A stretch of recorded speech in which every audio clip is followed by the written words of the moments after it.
تو اللہ تعالیٰ کی وعیدوں پر غور کریں. اللہ اکبر کبیر. ایک واقعہ میں آپ کو سناتا ہوں، بات مکمل کرتا ہوں. ایک گزٹڈ آفیسر 22 گریڈ کا آدمی، سیکٹری لیول کا، منسٹر کے ساتھ جو کام کرتے ہیں، بڑے اختیارات ہوتے ہیں ان کے، اور وہ اگر رشوت لینے والے ہوں تو پھر ان کے پاس ملینز ہوتے ہیں. ایسا ہی ایک آدمی تھا، پرسنالٹی بھی بہت امپریسو تھی، تعلیم بھی بہت تھی، اور اس کے پاس رشوت کا مال بھی کروڑوں میں تھا. اس نے اپنا گھر بنایا ایک کالونی میں، قدرتاً مسجد بالکل قریب تھی. جب وہ شفٹ ہو گیا تو رویا ہوا تھا، تو مسجد میں فجر کی اذان ہوئی. اس کی آنکھ کھل گئی. اس نے کہا یہ کیا مسئلہ ہے، یہ روز میری نیند خراب کیا کرے گا. اس نے اگلے دن مؤذن کو بلوایا اور کہا کہ بھئی تم جو ہے اسپیکر پہ مت اذان دیا کرو. مؤذن نے نمازیوں کو بتایا تو نمازیوں نے کہا بھائی ہم بوڑھے ہیں، ہم تو گھڑی بھی نہیں دیکھ سکتے، اذان کے انتظار میں ہوتے ہیں، اذان ہوتی ہے تو ہم مسجد میں آتے ہیں، اور ساری مسلمانوں کی آبادی ہے، کیا مسئلہ ہے تمہیں، کیوں تم اذان نہیں دیتے؟ انہوں نے کہا نہیں، تم اذان دو لاؤڈ سپیکر میں فجر کی، کوئی بات نہیں. اگلے دن اس نے پھر اذان دی. اب یہ آفیسر صاحب جن کو اپنی طاقت کا، اختیارات کا، پیسے کا اتنا ناز تھا، یہ دن میں اٹھا، اس نے مؤذن کو بلوایا، ایک تھپڑ لگایا. تو یہ کہا نہیں تھا کہ اذان نہیں دینی اسپیکر میں، کیوں دی؟ اس نے کہا جی سارے محلے والے چاہتے ہیں کہ میں دوں، میں کس کی مانوں کس کی نہ مانوں. بس اس بندے کا یہ عمل ایسا اللہ کو ناپسند ہوا کہ میری عظمت کی آواز لگتی ہے اور اس کی نیند خراب ہوتی ہے. لو جی، چند دن کے اندر اس گزٹڈ آفیسر صاحب کے اوپر فالج کا اٹیک ہو گیا. دونوں ہاتھ یوں. اب جب دونوں ہاتھ بیکار ہو گئے تو دفتر والوں نے بھی چھٹی کرا دی کہ جی آپ سک لیو پہ جائیں، اگر ٹھیک ہو گئے تو آئیں، ورنہ پھر ختم. 1 سال علاج کرتا رہا، کوئی فائدہ نہ ہوا. تو دفتر والوں نے کہا کہ بھئی آپ اپنی ریٹائرمنٹ لے لیں بینیفٹس کے ساتھ. پیسے تو مل گئے بہت سارے، مگر دولت تو چلی، نوکری تو چلی گئی. اب جب گھر آ گیا تو اللہ کی شان کے فالج کا پھر اٹیک ہوا، اور دونوں پاؤں بھی اسی طرح معذور ہو گئے.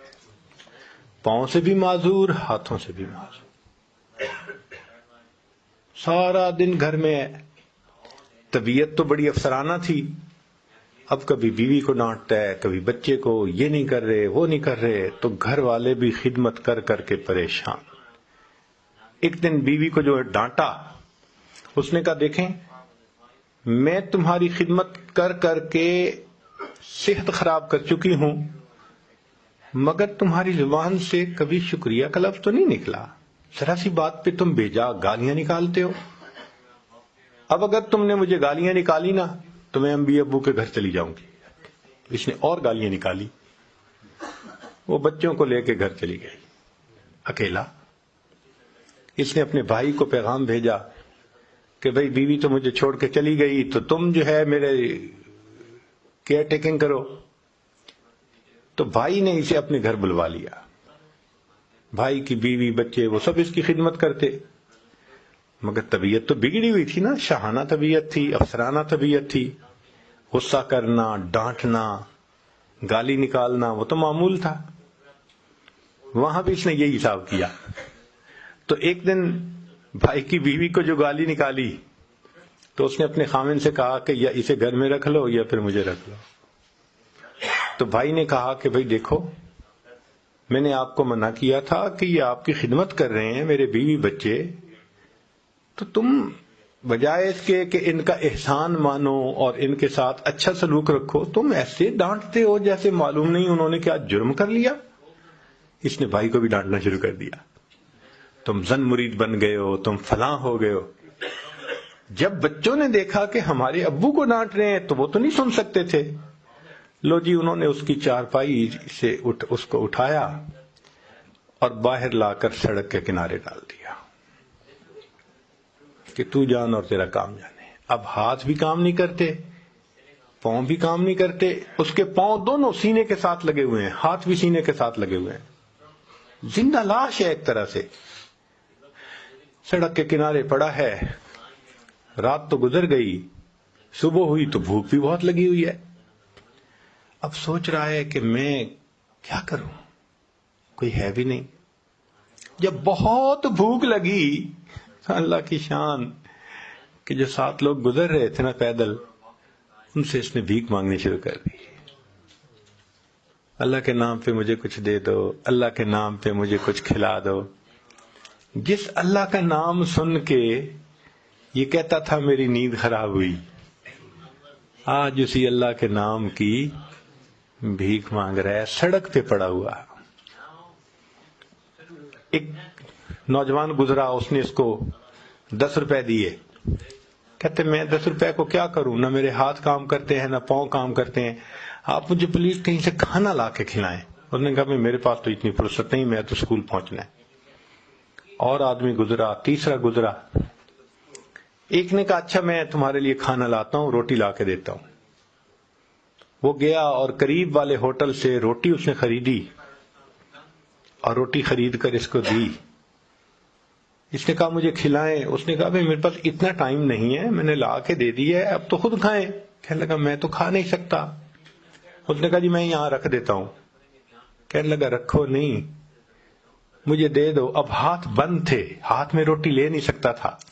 یہ پاؤں جو اس نے یوں سینے پہ آیا ہوا تھا فالج کی وجہ سے، پاؤں کے انگوٹھے اور انگلی کے درمیان اس نے روٹی کو پکڑا، اور جس طرح کتا پاؤں میں روٹی کو پکڑ کے منہ سے نوچتا ہے، اس طرح نوچ نوچ کے روٹی کو کھانے لگا۔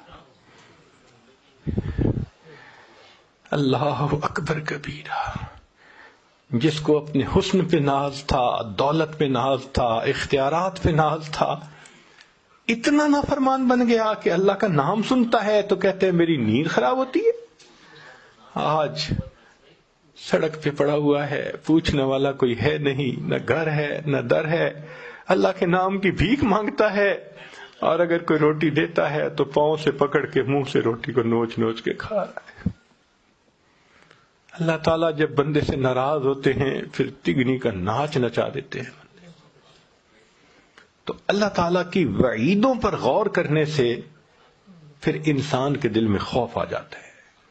تکبر نہیں کرنا چاہیے، بڑائی نہیں دکھانی چاہیے، دوسروں کو تکلیف نہیں دینی چاہیے، پھر انسان گناہوں سے بچ جاتا ہے۔